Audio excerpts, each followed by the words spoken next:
Sentence वाक्य.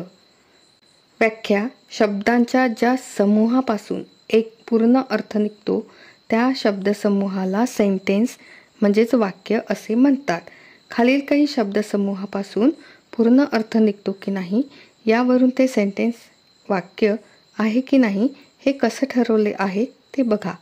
I doctor, me doctor, पूर्ण अर्थ निघत नाही म्हणजेच हे वाक्य नाही. आय एम अ डॉक्टर, मी एक डॉक्टर आहे, पूर्ण अर्थ निघतो म्हणजेच हे वाक्य आहे.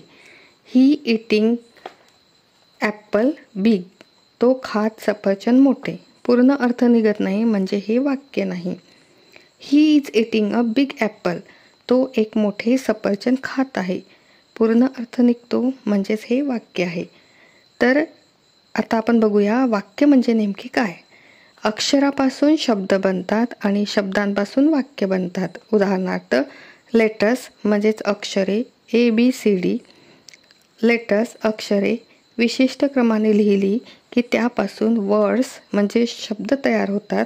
उदाहरणार्थ PLPAE हे लेटर्स विशिष्ट क्रमाने लिहिली की त्यापासून APPLE ॲपल हा शब्द तयार होतो.